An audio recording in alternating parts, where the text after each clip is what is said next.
وہ سب کرنے والے اللہ ہی ہیں۔ اللہ تعالیٰ شانہ نے یہ اسباب پیدا کیے ہیں،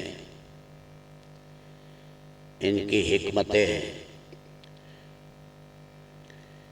اللہ نے یہ اسباب بنائے ہیں اور ان اسباب پر مسببات کا ترتب ہوتا ہے۔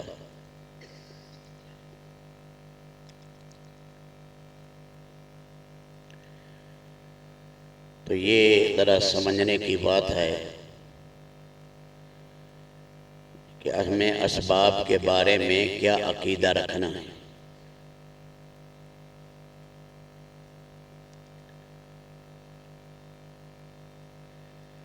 فرمایا اسباب ہیں تین قسم کی، ایک اسباب قطعیہ، دوسرے اسباب ظنیہ، تیسرے اسباب وہمیہ۔ اسباب قطعیہ کے معنی یہ ہیں عموماً جب وہ سبب اختیار ہو جاتا ہے تو رب العالمین مسبب کا ترتب فرما دیتے ہیں۔ تجربے سے بات ثابت ہے۔ مثلاً ہم نے کھانا کھایا، بھوک ختم ہو گئی اور پانی پیا، پیاس بجھ گئی۔ یہ پانی پینا سبب ہے، پیاس بجھانا مسبب ہے، پیاس کا بجھ جانا۔ کھانا کھانا سبب ہے، بھوک کا دور ہو جانا مسبب ہے۔ عموماً تجربے سے یہ ہے کہ رب العالمین ان اسباب پر مسبب کا ترتب کرتے ہیں۔ تجربہ بھی شاہد ہے کہ جب ان اسباب کو اختیار کریں، اسباب قطعیہ کو،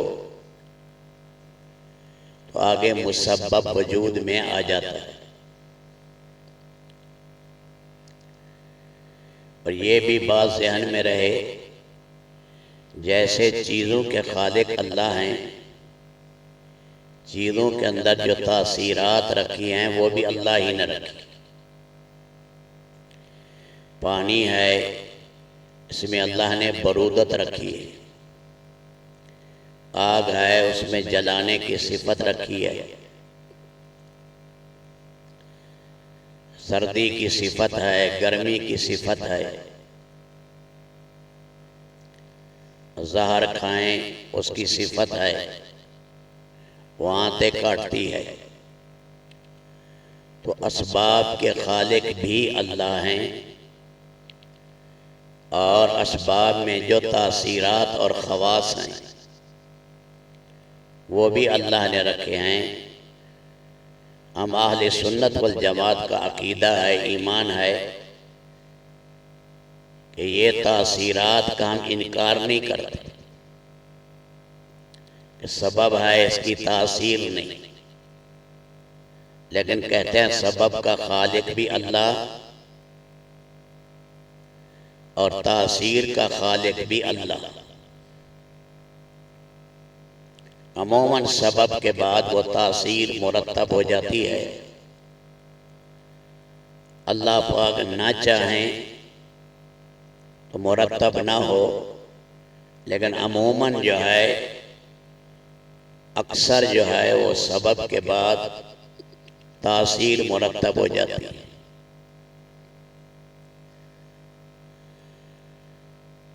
عام ہمیں اجازت نہیں ہے کہ ہم آگ میں ہاتھ ڈالیں یا انگارے کو اٹھا کر منہ میں رکھیں یا زہر کو اٹھا کر کھا لیں۔ ابراہیم علیہ السلام نے کبھی بھی زندگی میں آگ میں انگلی نہیں ڈالی۔ حالات آ گئے ایسے، انہوں نے کپڑے اتار کر آگ میں ڈال دیا۔ آگ میں جلانے کی صفت تھی، اللہ نے وہ صفت اس کو مؤثر نہیں بنایا. یہ ہر جگہ قاعدہ نہیں ہے. ایک موقع آیا خالد بن ولید نے زہر پی لی،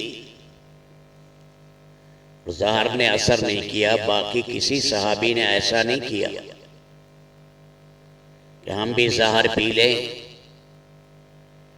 اور جناب کہیں کہ اثر نہیں ہوگا. اللہ نے زہر میں مارنے کی صفت رکھی ہے. عموماً یہ اثر ظاہر ہوتا ہے، ایک موقع پر اللہ نے نہیں ہونے دیا.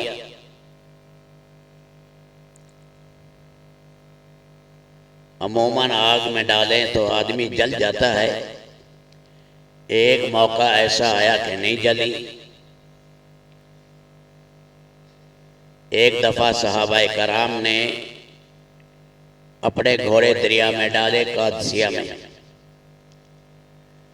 بعد میں عمر ابن خطاب نے روک دیا کہ اپنے گھوڑے ایسے پانی میں مت ڈالنا. وہ ساتھ تھے جنہوں نے ڈلوا دی، یعنی ان کا مقام تھا خاص الخاص.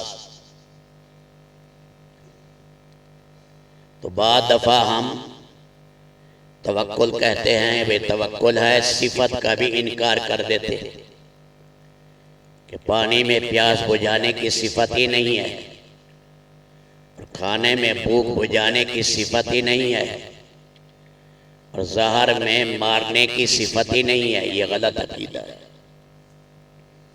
سبب بھی اللہ نے بنایا، سبب میں تاثیر بھی اللہ نے رکھی.